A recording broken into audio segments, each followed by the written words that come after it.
Sziasztok! Megnézzük, hogy mi várható a következő 48 órában, miről beszélnek a lapok, mi lesz a fontos szerintük. Úgyhogy lássunk is hozzá. Ismét két csoport van, a szokásos első csoport és a második csoport.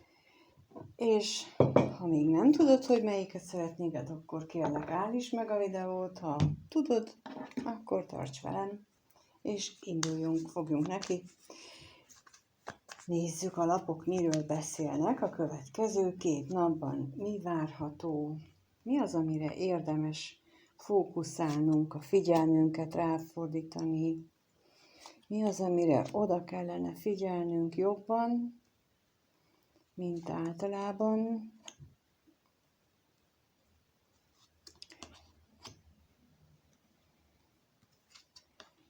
Tulajdonképpen ezek nagyon-nagyon pozitív lapok, mindegyik, mert kijött ugye a kert, a fa, a horgony, a könyv és a medve, és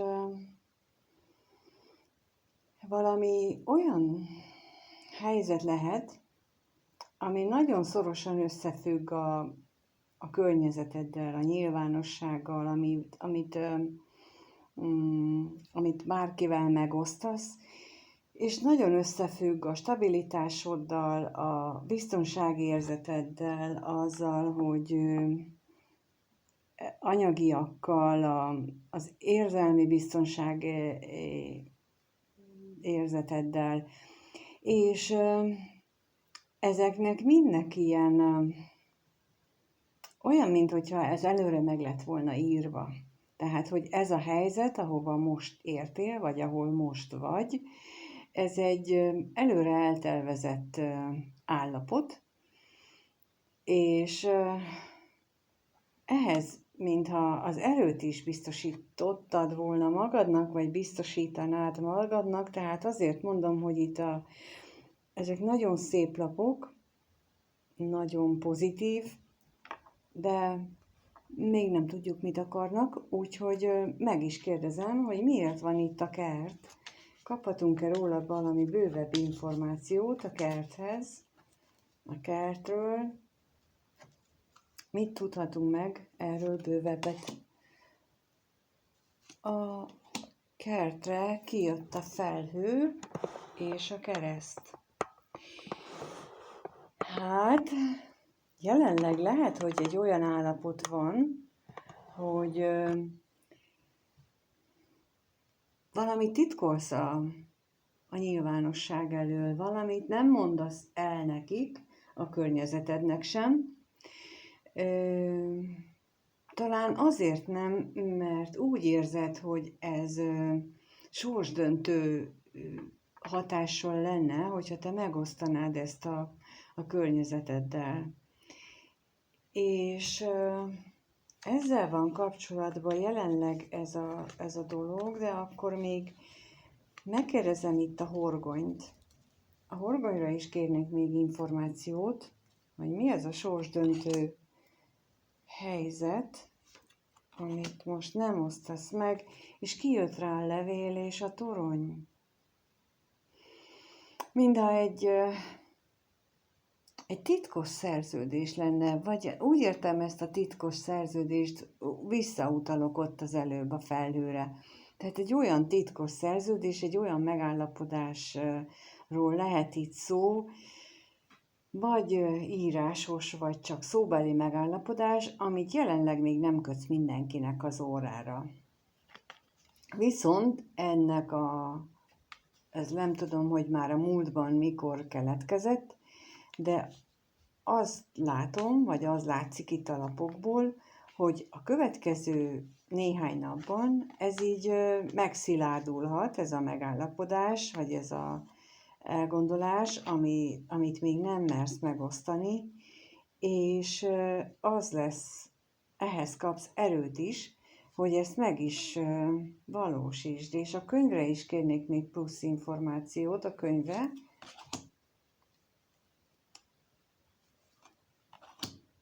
Tulajdonképpen a korbács és a ház ez egy olyan információ, vagy egy olyan szituáció, inkább így mondom, ami az otthonoddal kapcsolatosan, a családoddal kapcsolatosan okoz számodra fájdalmat, vagy okozott fájdalmat, és lehet, hogy ez volt a kiinduló pont, hogy a családoddal kapcsolatosan valamilyen fájdalmat, vagy az otthonoddal kapcsolatban valamilyen fájdalmat éltél meg, vagy tapasztaltál, és ennek a feloldására, illetve a megoldására csináltál egy szerződést, egy elköteleződést, egy megállapodást valakivel, vagy csak magaddal, mert azért itt a torony az azt is jelenti, hogy nem kapcsolódsz máshoz, hanem hogy ezt így, ez a megállapodás, ez saját magadban jutottál egy elhatározásra, és ezt így kvázi meg is állapodtál magaddal, hogy jó, akkor ezt a megállapodást, vagy ezt az elhatározást én hosszú távon tartom magam ehhez, és akkor én hosszú távon emellett ki is fogok tartani. Mindegy, hogy most éppen nem túl kedvezőek a körülmények, lásd a felhővel, akkor is úgy gondolom, hogy ez mellett a elhatározásom mellett én kitartok. És akkor erre mondja a keresztlapja, hogy amikor már elmennek ezek a nem túl tiszta dolgok, nem látható dolgok, amit a felhő eltakar előled, akkor viszont ez egy ilyen sorsszerű változássá alakul, és nagyjából ugyanezt jelenti itt a könyv is. És itt a medvével a végén azt mondják a lapok, hogy mindehez meg is lesz a kellő erőd, a kitartásod, a türelmed, mert ez, mint sokszor mutatta, ennek meg kell történnie, és te erre valahol a lelked legmélyén, a tudatod mélyén te erre már felkészültél, illetve lehet, hogy az életed során a tapasztalatok erre a helyzetre valamilyen módon már előkészítettek, és ez fogja neked adni ezt a stabilitást, ezt a biztonságot a jövőben. És utána már felvállalhatod nyilvánosan is. Köszönöm szépen, ha itt voltál, ha megnézed, ha megosztod a videót, lájkolsz, megírod, hogy ez te hogy élted meg, hogy érzed, hogy ez igaz-e rád, nem igaz. Kíváncsi vagyok rá, és örömmel veszem, hogyha ezt megosztod, úgyhogy mindenkinek minden jót kívánok, aki ezt a csoportot választotta. Sziasztok! Jó, akkor megnézzük a 2-es csoportot választóknak, mi jön, mi érkezik a következő napokra,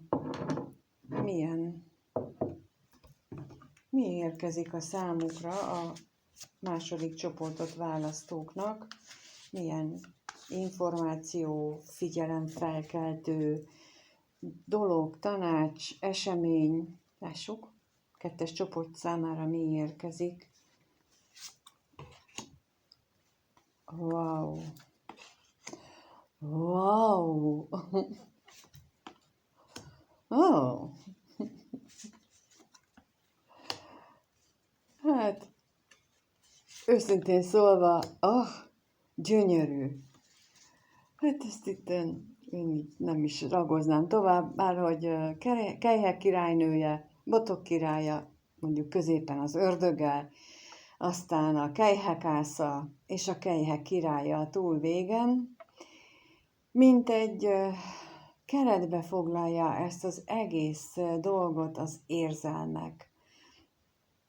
A probléma ott van, hogy más irányba néz a kelyhek királynője és a kelyhek királya, tehát nem egymást nézik, viszont középen az ördöggel én azt gondolom, hogy ez egy olyan szituáció lehet jelenleg, ami azt erősíti, hogy tök mindegy, hogy ki merre néz, hogy fordít egymásnak hátat ez a két ember, köztük ott van egy olyan mérhetetlenül erős, szinte már függőség, és valószínűleg nem érzelmileg is, hiszen mind a kettő kelyhek, mind a kettő az érzelmek magas fokát jelenti, tehát egy olyan mély érzelmi elköteleződés egymás felé, ami már szinte ördögi, ami beteges,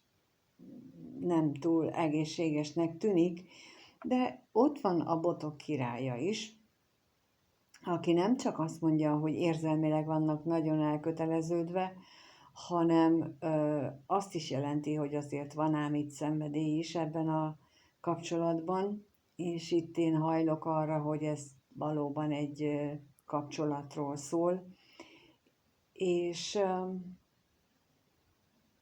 nem nagyon szoktam érezni, de most azt érzem, hogy ez a kelyhek ásza, ez most tényleg erre a következő 2 napra szól, onnantól kezdve, hogy megnézed, hogy lesz egy valami olyan lehetőség, ami az is lehet mondjuk, hogy a botok királya részé, vagy a kelyhek királya részéről, aki lehet, hogy a botok királya is egyben, tehát, hogy az ő részéről lesz egy olyan megnyilvánulás, egy olyan kezdeményezés, amilyet csak egy kelyhek királya tud tenni. Tehát egy nagyon mély, nagyon érzelmes, nagyon szép,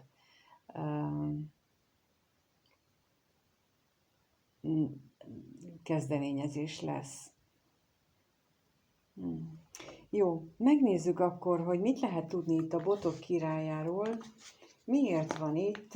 Ő, mint cselekvő, mint meginduló király, ő miért van itt? Mit lehet róla tudni? Milyen bővebb információt kapunk? Kijött rá a kardok 8-as és a csillag. Igen. Szóval, ahogy az előbb mondtam, hogy valószínűleg ők hátat fordítanak egymásnak, ez a király és királynő, a kelyhek királya és királynője. Annak ellenére, hogy érzelem is van itt nagyon nagy, hogy szenvedély is van itt, az se kicsi, hiszen a botok király minőségben van jelen, viszont a kardok 8-asával valaki erről nem akar tudomást venni, de az is lehet, hogy csak azért nem akar tudomást venni erről a helyzetről, mert úgy tudatalatt érzi, tudja azt magában, hogy valamit meg kellene gyógyítania, valamit kellene kezdeni a saját, hát most így jön, hogy a belső gyermekével, tehát vannak olyan sérülései, ami gyermekkorból eredeztethetőek, és lehet, hogy ez a mély érzelem, ez most felszaggatta azokat a régi varratokat, vagy sebeket, amik már úgy tűnt, hogy eltűnt, mert beheggettek, és akkor ezeknek kellene most gyógyulnia, és így szándékosan szabotálja magát, így szándékosan nem vesz erről a hihetetlen érzelmekről tudomást, mert valahol ösztönösen nagyon jól működik benne az, hogy neki ebből helyre kell jönnie. És megnézzük akkor, mit jelent itt a kelyhek ásza. A kelyhek ásza mit jelent? Tényleges cselekvést, vagy mit? Mit tudhatunk meg erről? Mi az, amit erről megtudhatunk? Mi az, amit erről megtudhatunk? Kijött rá az érmék 6-osa és a kardok 2-ese. Én az érmék 6-osát mindig, mint egyfajta kiegyenlítődés, tehát mint a 14-es nagy arkánumnak a kicsi változatát, tehát nem azt a nagy életfeladatszerű kiegyenlítődést érzem, nem is az a nagy egész lényünket átformáló átalakulást, de bizonyos dolgoknak az egyensúlyba kerülését jelenti a számomra ez az érmék 6-os. Sokan mondják, hogy adok-kapok egyensúly. Itt nem erről ezt érzem, hanem amit az előbb mondtam, a belső gyermekkel kapcsolatos gyógyulás, tehát hogy így érzelmi téren helyreálljon az egyensúly. Tehát, hogy ne nyomjuk el az érzelmet, és ugye a kardok kettes is azt jelenti, hogy nem tudunk dönteni az érzések és a gondolataink között. Az érmék hatos meg azt mondja, hogy de bizony, most eljön az ideje, hogy ez az egyensúly képes beállni a kettő, az érzelem és a gondolat között, és na, ilyen értelemben más az én értelmezésemben az érmék hatos, mint a kiegyenlítődés, hogy egyfajta életterületre vonatkozóan, vagy egyfajta dologra vonatkozóan ugyanúgy ezt jelenti. Még az ördögre is rákérdeznék, hogy mit jelent itt ez az ördög, mert azért még csak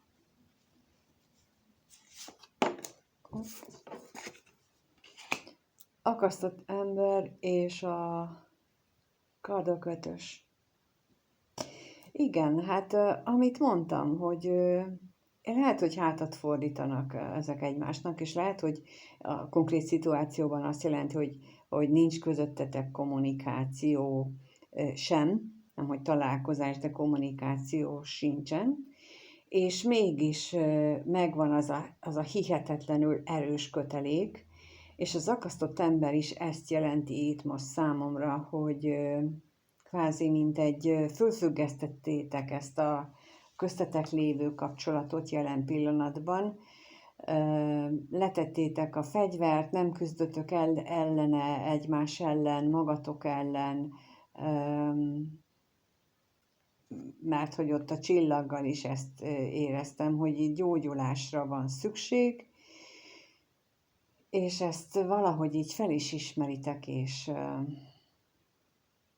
ha eddig nem ismertétek fel, akkor lehet, hogy most a következő 2 napban erre így rájöttök, hogy nem baj, hogy most így alakultak a dolgok, vagy hogy így állnak a dolgok, ahogyan éppen állnak, ha nem vagytok együtt, mert valójában tényleg van valami, aminek most jött el az ideje, hogy azt meggyógyítsátok, kiegyenlítsétek, egyensúlyba hozzátok, és ezt a belső önmarcangolást, ezt a vívódást, meg a másikkal való veszekedést, vitát, azt most felülbíráljátok, más szemszögből nézzétek meg, és lássátok meg más szemszögből a dolgot, hiszen az akasztott ember is ezt jelenti, és az ördög is úgy lehet kifogni az ördög erejét, igazából kifogni az ördögön, mondjuk inkább így, hogyha már nem olyan toxikus módon, nem annyira mérhetetlen ragaszkodással van egymás iránt ez a 2 személy, a kelyhek királya és királynője. Ettől függetlenül nem azt jelenti, hogy a köteléket el kell szakítani, hanem hogy más szempontból megnézni, és rálelni arra, mi az, aminek gyógyulnia kell, mi az, ami miatt ezt a önszabotást, ezt a kardok 8-asát állapotot föntartjuk, és én azt gondolom, hogy erre kiváló lehetőség lesz ez a következő 2 napban, hogy valami így beugrik. Tehát ilyen szinten kell gondolni, nem arra, hogy most az ajtón bejön valaki és közli velünk, hogy na most akkor ez a megoldás, hanem bennetek fog keletkezni valami nagyon szép dolog. Nagyon szép ez a kirakás. Hát remélem, hogy ugyanilyen nagyon szépen élitek meg, ahogyan ezt én most így érzem, mert ebben rengeteg potenciált érzek, rengeteg nagyon pozitív erőt, és én kívánom, hogy mindenki érezze meg az a saját életében érezzen rá arra, hogy mi ez a pozitív erő, amit én ezekből a lapokból most érzek, mert ez biztos, hogy nagyon szép lesz. Köszönöm, megnézted a videót, köszönöm, hogyha megosztod a videót is, és a véleményedet is, ha lájkolsz, ha feliratkozol. Egy szóval a létezésed köszönöm. Minden jót kívánok nektek, sziasztok!